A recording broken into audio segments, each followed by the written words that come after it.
we're not going to go for super long today. I just want to go over a couple of things, maybe some thoughts, discussion, optimization, looking at our polls of P1. And since we do want to try and eke out a little bit more damage, trying to figure out some ways to do that consistently. And then I do want to talk about P2 a bit. So first and foremost, let us begin to watch this phase here and see how we do. Fate swirls. And move. Same family of filth. So I think as far as casters are concerned, I really like Vaskin's approach here. He dodged that swirl and he moved like right to where he wants to drop his web. And so he's able to plant quite a bit. And I think this is the way that we need to start thinking a bit more, especially as a caster squad, to get some of our damage off. So this is pretty good. I made him move anyway. Vaskin moved 3 steps. Yeah, what the hell? I just praised him and he did that. So then we've got web blades into the pop. Not much to talk about here. What I would say though, ranged, is that whatever is cozy for you here, if you don't want to get under the butt, I think this is okay. I think if you just go to the side, if you're out here and you bait like liquefy swirlies over this way, whatever is cozy for you is fine. If it's whatever is less movement, right? So if you need to get under the butt, but it's the middle, like there's a no man's land in here that if you can definitely screw us, right? And LK is flirting with that, but I think LK could have stayed out here, anywhere, just kind of tucked in near the toxin pool. Would be just fine. Melee, obviously, you know, just get in there, might as well. And if it works best for you, range, just get in there, but you also can play out, because we're gonna just come straight out this alley, so as long as you're not blocking us off, you have some room here, right? We end up with a lot of extra space at the end, so I think instead of starting to think about this as like conserving as much space as possible, we should start thinking about like how we can plant and be really efficient with our movement. I think that's what I really want to practice this weekend with our P1 pulls. Cool.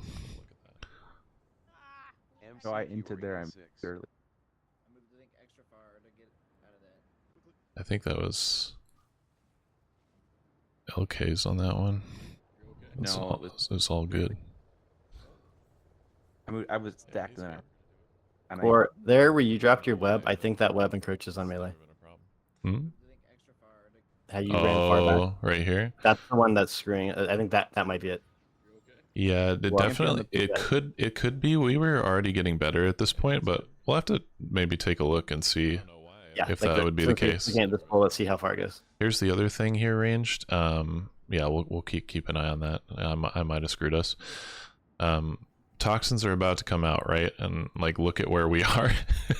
we could definitely spread a bit between these two marks and kind of have more of a cluster, being on top of one another, or towards muck. Yeah, that also works. Yeah, some of the casters are in circle, but none of them except for, well, and muck isn't either in star, but yeah, either way, there is some space back there. Whatever's efficient for you, but just I think a little bit more spread here, because if 3 people get picked right here, we could just die. The web blades did just kind of naturally spread us, so we got a little lucky there. But if we start spread, then, you know, even for web blades, if you imagine like web blades there coming out, if we start spread, there's a likelihood that you actually don't need to move as ranged at all. You don't need to interrupt your casts or anything like that. So as toxins are coming out, I think just as melee, I advise them that they put a timer on web blades. I think it's good for range to put a timer on toxins as they're coming out. Like, use your instant casts to get a little bit of distance from other players and cluster, just so that yeah, web blades too, I mean, are pretty good, but toxins as well. We could actually start spread, and then there's some likelihood that like not everybody has to scramble and interrupt their casts and their DPS sequence. And then we're dodging all the waves in the world. Watch the green waves. So the other thing here. How does that feel? So this might be mine right here. It might be coming over to middle a little bit. We'll have to see. You'll be able to tell whenever we get to the face because it's the furthest one that side. So yeah, so far that we've dropped. Break him out. So we got a better spread here range. This is pretty good. This is a good setup. Toxins here. Swabbles, you gotta move in. That's nowhere near where you need to be. Oh. We will adjust. Okay, we'll make it work. Get over here, man. Get in here. So the other thing to think about too, this is kind of a rough one. It might be obvious to some of you and it might not be to some, but the way that these go is there is a sequence to them always, and it's just in the order that we pop them, right? From outside to inside. So as these come in, as far as your attention is concerned, even though this looks like hell, right? All you need to do is watch these waves and then position yourself so that you're dodging this wave. And then once you're in good position to dodge this wave, you turn your attention to the second one, right? And then to the third one. And so that way you can dodge all of them. So it's always outside in here is kind of how your eyes and your camera should move, which I don't think I do a very good job on this pull, but oh yeah, I got in Muck's circle there. Whatever. I'll tuck in a little bit better next time. And then this is the pull as well, where we obliterate each other a little bit. This pulsing does, it's almost 500,000 to every player, and so everybody in your circle does 500,000. So it's it goes up pretty quickly if you're stacked with somebody. You can be stacked for a little bit, and if you need to run out and then right before the grip you're stacked for a second, that's fine. But like while we're in this, we're just in this free DPS phase, make sure that we are spread. And healers have also worked on cooldowns here, so we'll definitely be able to do some better stuff here. Ear muscle is insane. I don't know what's ticking on us so hard there, though. Cool. So we'll get there. We do also kind of need to work on some of the optimization in this phase, because we eventually need to get to the point where we beat this without heroism. So we just have to have everybody up and do some good single target damage into the shield. The players that have some cheese and that can go in should go in for sure. I guess you think I screwed us? Let's check. No, you think it's fine. Okay. And I think it was the very first ones that are bad. Okay, if they go that far. Like the one where this pull, I think it was okay, but like where Vaskin was standing before he dropped his root, I think that's bad because it's too far into the middle. Okay. At the very beginning of the pull, because that's the only one that's gonna encroach onto that side. It goes across the melee part of it, like through the middle of the boss. I see what you mean. Okay, so like that center hexagon gets covered. If like those initial ones are bad. Okay. Like it was okay on this pull. But like if he dropped it over here where he was, if he's like if he's a little more in, it'd be worse. But we've had some right where those are. Okay. We've had stuff that gets dropped along that little frame. And if it gets dropped there, it hits melee range. So I think on that first one, if there's any way they can you can't be far out. Yeah, I think if you're telling people to plant, I think it's fine. But if they plant, they gotta be right on the edge of the green. Okay. For their roots. Okay, that's good. Or even if you get attacked behind the boss, if you're fast, I don't know. We're having so much room in the back half. I don't understand why we're not just dropping more that way. Yeah, exactly. So we could kind of utilize more of this space here as like a range cluster, and basically kind of keep ourselves within this golden border and try not to pass this line here. Yeah, it's more the inside of the room than like the radial that matters. You get what I'm saying? Mm-hmm. Like it's not the outside of the clock is fine, but like the inside is bad if it gets dropped, because that's what was covering over where we were standing. Yeah. Yeah, and that's the same idea too when we do the rests in the intermission. You do want to kind of run more to the outside, and you can spread out here, but anything dropped really close to the boss is that's no bueno. Because that starts to encroach on the team pretty quickly. Okay. I think that's enough about that and talking about optimization there, unless anybody has anything else they want to say there. I do want to go over some P2 here, if not go over like a general overview of it. Let's see, what did I want to do? I don't have slides for all of this, but as far as, let's see here. As far as the P2 assignments, so we're in the intermission here, right? And there's the crud. We're over here playing.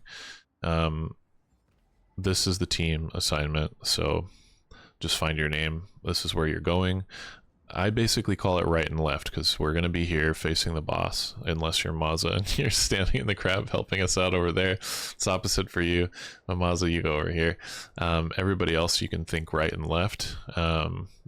We're going to call this the ranged group because eventually there's a platform on platform 2 where there's ranged ads, and so that's why we're calling it that. But we can call it the right group and the left group, whatever makes sense to you. And then just memorize where you're going. Jen and I will be porting and swapping sides right away on this platform. And we'll talk a little bit about that. There also is these assignments here, and this reflects exactly what's going on here. And then it has the ports in here so that you know it goes from main platform to 1 to 2 to 3, in case that wasn't self-explanatory. Once the intermission happens, just like on Heroic, the boss clears the room, and then there are these 2 ads, right? So you'll be on your ad. Now this looks stupid and might not make any sense, but basically red bad, green good. The orbs are hyper deadly. They spawn every 1.5 seconds, so they're like all over the place. They're always flying, and they always get baited on range players. So ranged, no man's land is here because you don't want to send a orb into the melee and also into the portal. This is just a bad place to send an orb, right? So if you're standing over here, real bad, and if you're standing like really close to melee, but so like either side is fine. So just kind of draw an imaginary line from the middle to the portal and don't be in that no man's land, baiting those out, and that happens pretty quickly. And then we get to the platforms. Let's watch a vid for a little bit here, and we can talk about what they do. It's a little loud, huh? There we go. So yeah, you see that orb spawned, and then there's another one already. So it's relentless. They just keep spawning, and these orbs pretty much one-shot you in this phase. There's other damage, so you most likely die if you get hit. So they're a big deal, and they don't look like it or seem it. There's not a lot of sound associated, so they can sneak up on you. Now, as soon as you jump to this portal, the Expeller teleports from one end to the other, right? So let's see if I can get the moment there that they're... Okay, they spawn on the opposite side, so we just came up. The Expeller is here, but the Expeller goes to the opposite side. So tanks, you want to pick up the Guardian, drag it over to the Expeller. In general, how we need to think about this phase is it's a race to the top.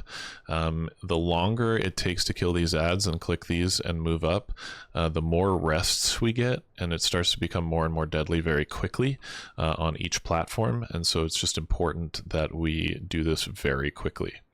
So your damage and maximizing your damage on these ads, very important. in general, do I have my CD plan up? Yeah, so this is the main platform here. First platform is where like your 2 minutes might come up, but oftentimes on the second platform is when you would use them. So typically like those classes with shorter cooldowns, like enhanced shamans, red paladins, that sort of thing, and sometimes you would have 3-minute classes or 1.5-minute classes pop on this platform. Will carry it, and then basically all of your 2-minute classes will carry on the second platform to be able to get that down. So this is basically the same as Heroic, except for you've got this portal, right? And you can actually see on their weakware that they have some people assigned just as we do. So first ports, once we get to this platform, will be Blast and Cavil, as they are assigned here. What I will say about this port is it's a little tricky in that rest is happening. I don't think you can see it here, but imagine rest, the pull happens on alternating from platform to platform. So the rest is happening on the other platform, so it's about to go off. So what I would recommend is if you're getting gripped and you're assigned to go in the portal, just go into it early. Typically you'd go into it at like 2 seconds left on the timer. Oh, and I didn't really go over the mechanic and exactly how it works, but basically the portal's going to blow up unless somebody goes through it, and then we all wipe. So it's a wipe. It's like an insta-wipe mechanic. You have 12 seconds on the cast before it blows up, and when you go through the portal, it just refreshes that cast. So we have 2 players assigned to each platform to reset that cast and make that happen. So anyway, so this player should go into the portal a little bit early on that rest and not wait for the rest to happen, because for 2 reasons. Number one is the rest does a lot of damage and so does the portal, so they'll be in huge danger if they take both damages, so you might as well cancel the grip and cancel the damage from the grip and just go in.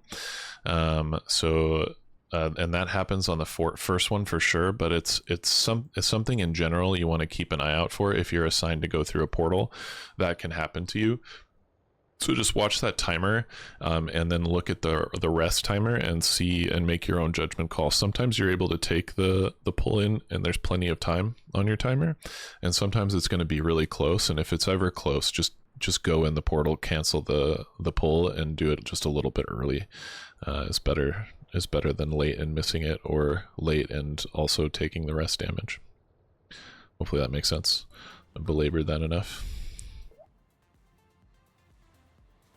There are swirlies, that's a thing. And then the grips. So you just need to plan for your class, and these grips do leave puddles on the ground. And in general, this spot is really good, where they left them, which is... Oh, I didn't go back far enough. Which is like the back portion that's away, right, from the clicks. So they left a bunch of crud away from the clicks, so they can just take a straight shot. Now, a couple of things about second platform here. In general, the ranged have a harder job because there are 2 extra acolyte ads here, which are assigned to players. By the way, we have kick rotations for all of this as well. So Swabbles and Vex are marking the ad on the main platform, and they have macros for that. And Halt and Ziddy are marking on the ranged platform.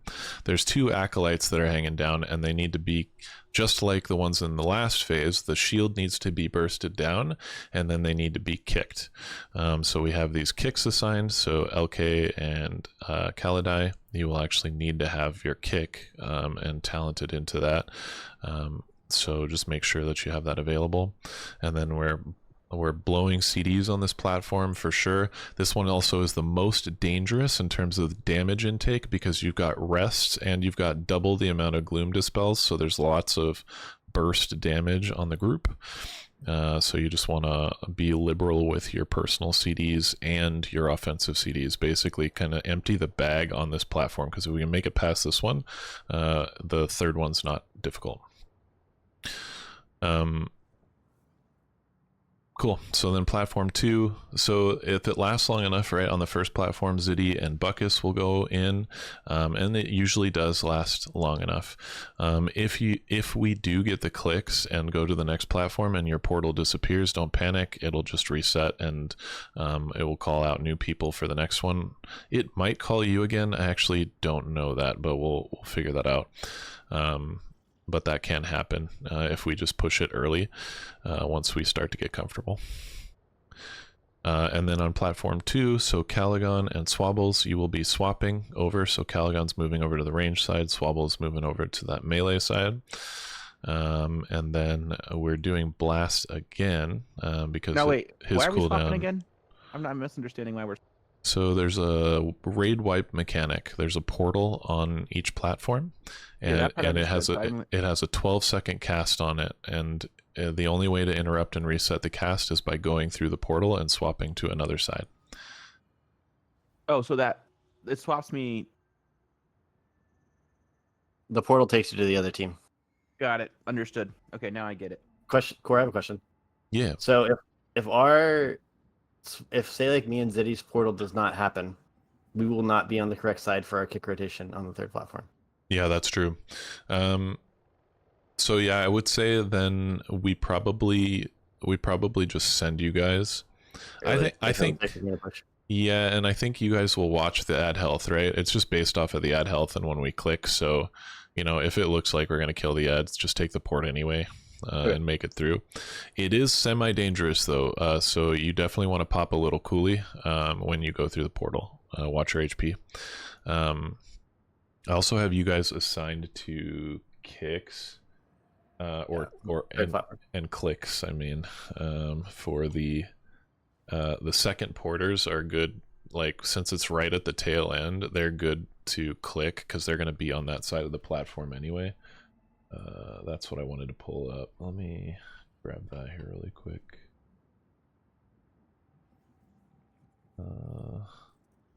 Open link. There we go.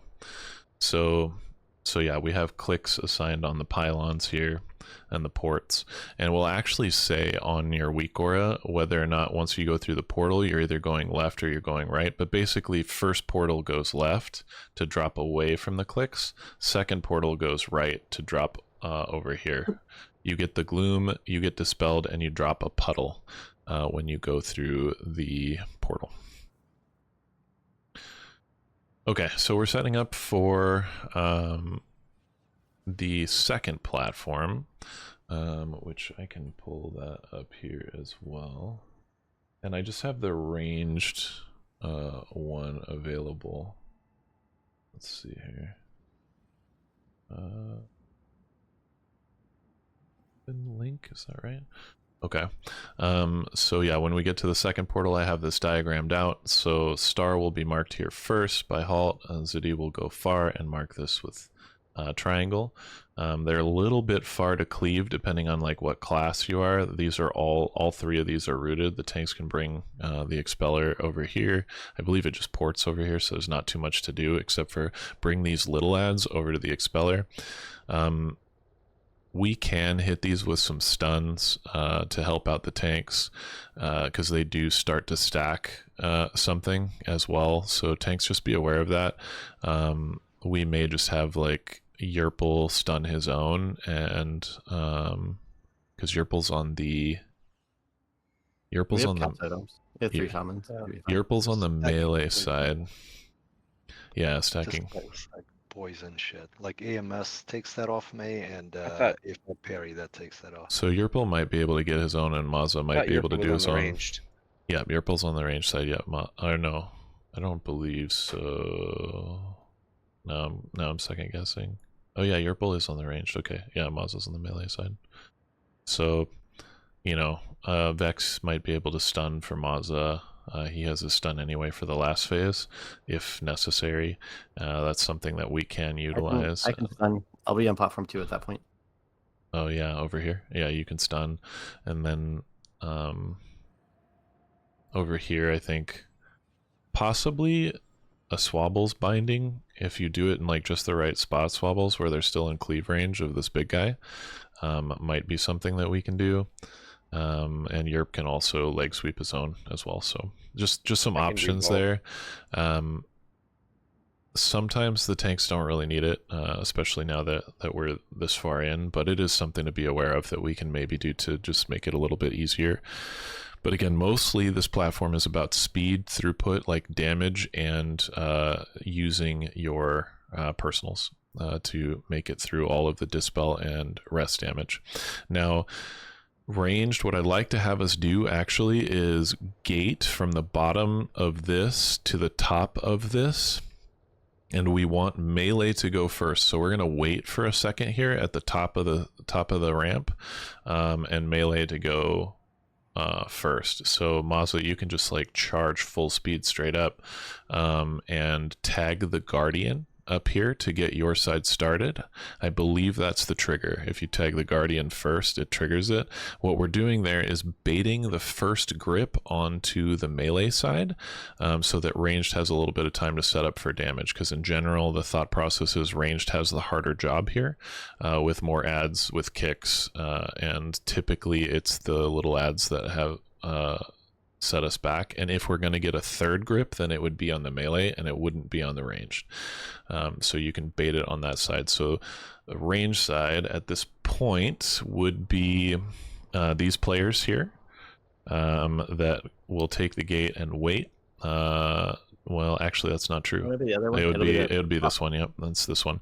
So it'd be these players here. So we'd take a gate, and sit at the top of the ramp for just a second or two to wait for the melee to. We don't need to do it for very long, right? Just a little pause, a little breath, and then go. And then we can set up. You can set up your marks probably on the ads. I'm not sure if they come down from the ceiling just yet. If you can target them, Zidian halt, but that'll be something good for you to do while we wait for like 1 second. And then we just pop everything and we blow up this platform as much as possible. So we can watch that happen here. And basically this is the whole phase 2. If you can get past this platform here, you're in good shape. They did not bait. This is the melee side here. They did not bait the first. What was the starting health of that mob? Of what? Health. The worshiper? Yeah. The big one? It's under 80, right? So marking my mark does nothing, yeah? Oh, yeah, it looks like it's at 0%. It's just a big shield on it. It's just a shield, yeah. So you can like rem execute, but hunters mark this stuff. It's interesting. Yeah, I'll mark one of the other ads then just to add a little bit of damage to it. Yeah, you'll be taking a portal, but you'll start on the range side. So yeah, you can maybe mark like the far acolyte, the hanging spider, the far one that's going to be marked with a triangle that Zidi's got there. And also, Swabs, are you using, I don't know what trinkets are you using. Are you using the mandate or no? Yes. Oh, that's right. You were for the swap. You might hit it with a mandate too. These ads are typically the pain point. You can't, I'm marking it something invisible, but on the opposite side, I know what you're saying. That's what they would be. And so these are the best ones to mandate because typically these are what hold groups up. Is that after I port or before I port? Before you port. Okay. You'll start on the range side. So we'll sit at the top of the ramp for a second, then you can move over there. You can that's when I can mark it and mandate, and then go through the portal after about 10 seconds. Also, you do get maximum mandate damage because it does more damage based off percentage of mob, and because the mob's technically at 0%, it hits the hardest. It wouldn't be this guy, it would be the other guys. All the acolytes are the same way. Oh, not the shield guy? Are they? No, they have a partial shield. They actually have health. You have to break the shield to be able to kick them, but they don't die once the shield's done. They have some health as well, I believe. Okay, so we can watch that happen here. They do it pretty smooth, although they actually have a death, and they're like calling for backups. That's going to be the hard part for this, is if you die and you have an assignment, finding backups to make sure that somebody's going through your portal. Not getting like swapped around of who's on what side, who can be a backup. What causes the portal to move? Is it whenever you drop your thing, it moves the portal? That one, I believe, is always in that corner. I don't think. That Okay, one's just not in the is center. Yeah, it's right there. So be ethical here. Don't do much cleaving. Just let the tanks hit like one ability. There's plenty of time to cleave these down off of the worshipper here, and this is just all about orbs. This is pretty easy as long as you're paying attention, right, to the orbs that are spawning. So same thing here. Range bait these away from melee. He had the go there. That's worth seeing again here. So he was assigned to go in. Let's see if we can get a better view of that. So yeah, it says gate right. This is the Northern Sky Week War, I believe, and it counts down to when this is going to explode. This is not the countdown to when you go in. You want to go in before this reaches 0. Okay, like 2 seconds. That's a clear distinction, I believe. Can we get? Oh, I can't see the cast on the portal, but yep. So he'll go in probably. Oh, he did it at 4 seconds there. Whenever he was ready. Oh, it's because the ad was about to die. So he was watching the ad and was about to die, and he just went up. This would, by the way, they got dispelled on the raid there. That didn't need to happen. Because the ad died and they're about to get knocked up, this dispel will just disappear. It will fizzle. So you don't need to dispel this, hit the raid, drop a puddle on the raid, but they do it anyway, and it didn't kill anybody, and they killed the boss. But just, it's good to know how that works. And then you get up and you start phase 3, and I don't want to talk about phase 3 tonight, so that is enough. Any thoughts about phase 2, platform 2, damage? It doesn't really look all that bad. Yeah, it's you're taking a lot of damage, and you need to dish out a lot of damage, so it doesn't look bad, but it's tuned pretty tight. You need to play it pretty well. The difficulty is in the tuning more than the mechanic. Yeah, I would say so. I think that's safe to say. What do they say as far as the raid leaders that have killed it? Platform 1 is carried by the following classes: Destro Lock if they get Autumn, or they pop Infernal 8 seconds before the pull. They can carry Platform 1. Ret Paladin, Rogue possibly, and Warrior can carry Platform 1. Everybody else shouldn't have their CDs up, and they pop on the second platform here. Did we never see the spiders that came down that we have to kick? Not in this video. This guy was on melee side. Oh, so they only drop on the range side? Yeah, that's why we did all that, like baiting the first grip onto the melee, because that makes sense. I thought it was for the rest. Okay. Yeah, they're not. Are you? I will be on the melee side at that point. Okay, yeah, so you don't need to worry about kicks or killing those at all. All you guys get is a guardian. So you get a guardian and the expeller, I believe. So the tank just pulls the guardian over here, and you cleave the 3 of them down. Dude, every POV I've watched is the one with the ads, so I was confused. I was like, hey, I'm missing something. You just seen it on range side. Yeah, evidently Elemental Shaman is really good on this platform. Just absolutely obliterates and carries the platform. So, and I believe Destro Lock's going to be very good as well if you get some Havocs off on these good targets. So we've got some good classes for it. Mage also, I think, has some ability to blow this up. We should be all right, but it is definitely very difficult. It's easy to die and lose focus because it seems so simple, but it does need to be executed pretty quickly. Another thing similar to phase 1 as we're talking about, damage optimization is the thing here. So they were talking about how, like, they had a Windwalker monk that was being super ethical and running out and dropping their webs out here before the grip, and then, you know, coming back and doing damage, where they could have just ported or double jumped and dropped the webs kind of unethically in melee, but done like a ton more damage. You can play kind of greedy like that, and should, because the longer this phase goes, it's way more dangerous than dropping a web in melee. As that the phase just gets way worse the longer it goes, and we don't want to hit more mechanics.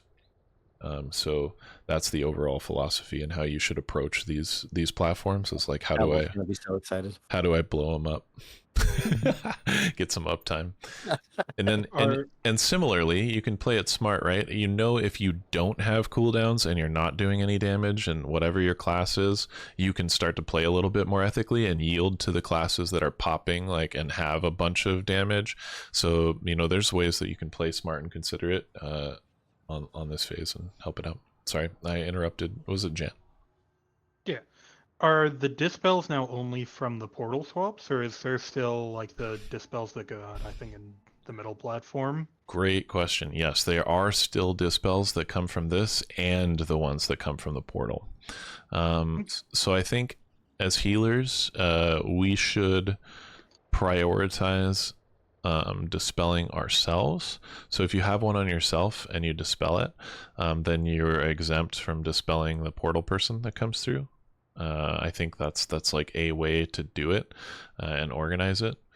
I mean, I think it's just you don't want two popping at the same time. Yeah. Whatever.